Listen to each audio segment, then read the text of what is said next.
Welcome, everyone, to another deep dive. Today, we're going on a bit of a journey, digging into some really strange corners of the internet.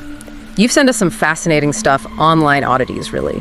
We've got this unsettling animation, a super weird website with a hidden past, and even a viral meme that actually caused a bit of a panic. So our mission today is to explore these things, kind of unpack their stories, and see how they've maybe shaped how we see things online.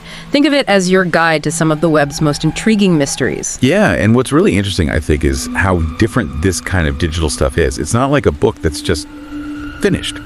Online, things can change, right? They evolve, pick up new meanings over time. Yeah. And the sources you shared really show that sort of living quality.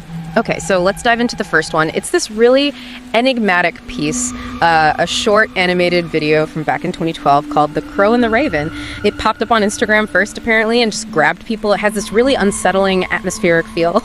You know, it gets under your skin a bit. So picture this. It's short, starts with these kind of haunting sounds, that title card. Simple enough. But then you're in this, desolate landscape, a bereft land, the source called it. A raven's flying, and then you see a silhouette of someone hanging from a tree. Pretty stark imagery.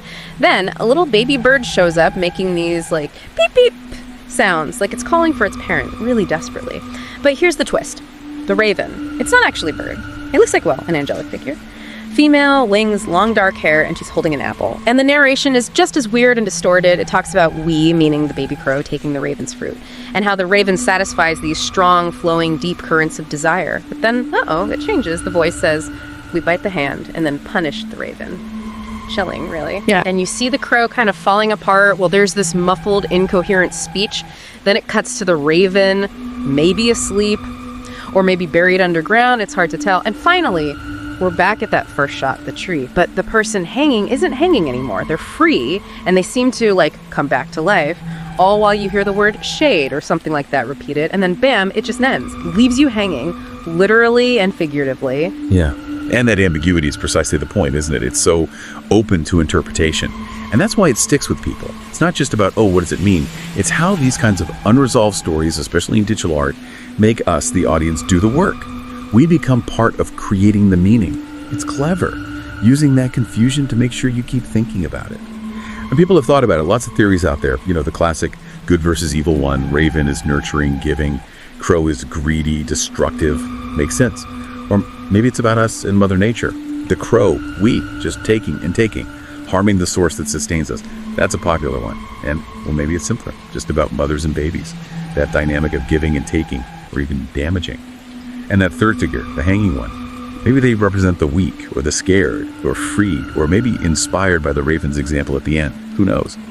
What gets me is how unsettling it is, without jump scares or anything like that. It's more, just a deep sense of unease. And those interpretations, especially the Mother Nature one, they really do land, don't they? But is ambiguity like that always good in art online? Or can it just end up being, confusing? That's a fair question. I think for it to work, like it does here, the ambiguity has to feel intentional. It needs to provoke thought, not just be a mess. When it's done well, like in The Crow and the Raven, it pulls you in. You project your own ideas onto it, and that makes it way more memorable than if it just told you everything. It becomes personal. Exactly. It invites you, the listener, to figure it out.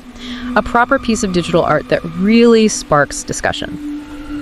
Okay, so from that arty, perplexing animation, let's switch gears. We're moving to something just as weird, but totally different, Kirk.com. This actually came from a listener email. They found it years ago playing one of those silly Facebook games, type your name plus .com. Well, they did it for their pet gerbil named Kirk, and up popped this bizarre site. So the listener said, first look, it was just black, totally black screen. And in the middle, this shape looked kind of like a dog, and this is the weird part, it wasn't a normal picture. It was made entirely of binary code, zeros and ones. Yeah, just the image. Right, yeah. Just the dog image. And there were a few links at the bottom, but mostly dead ends, except one recent site activity. Click that, and it just said test over and over again. Definitely felt like falling down a weird internet hole, a real digital relic. And that binary thing is unusual. Usually if a site uses binary, it's everywhere, not just for one picture.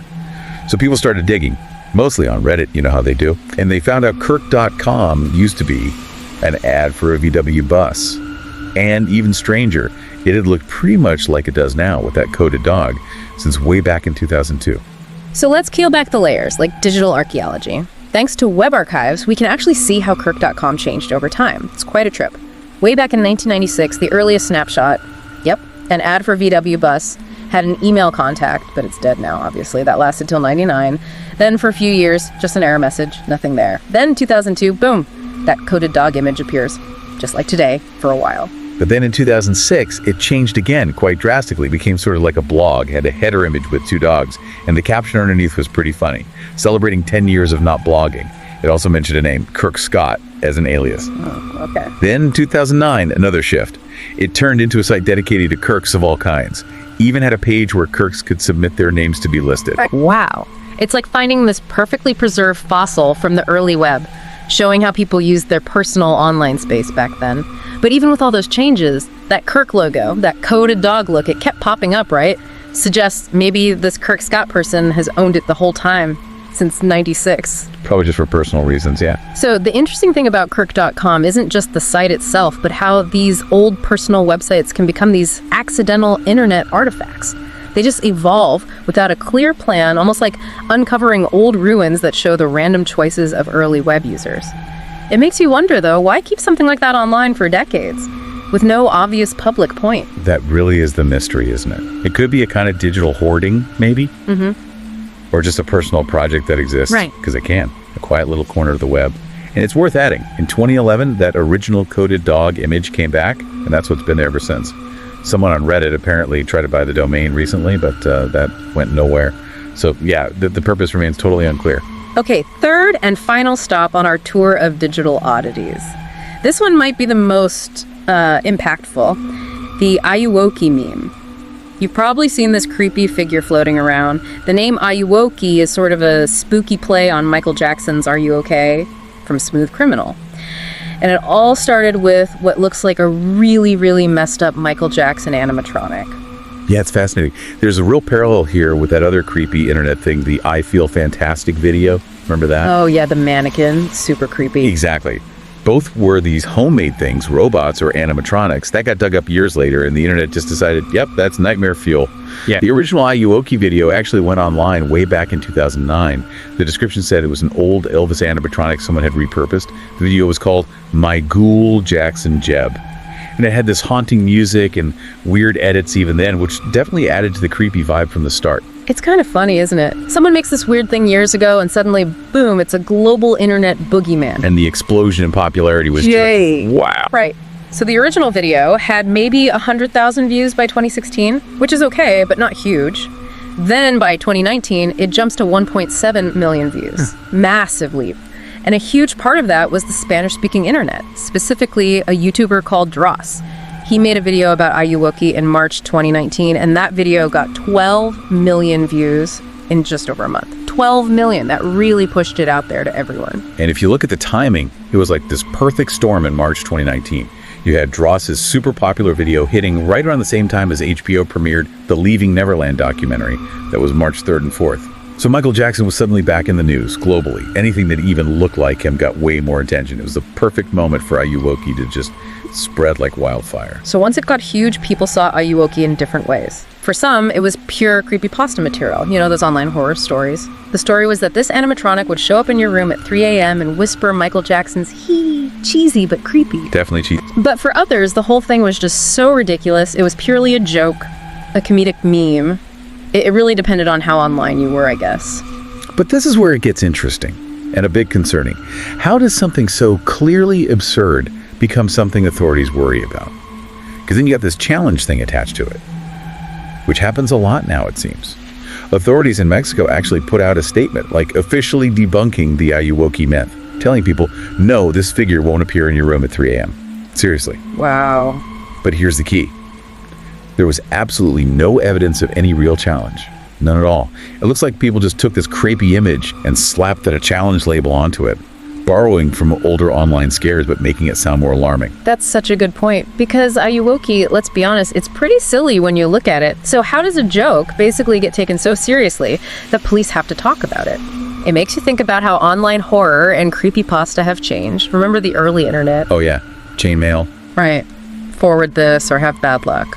Or those screamer videos, like the Scary Maze game, where you're concentrating and then bam, Loud noise, scary face. Classic. They were everywhere. And sure, some people laughed, some jumped, some thought it was dumb.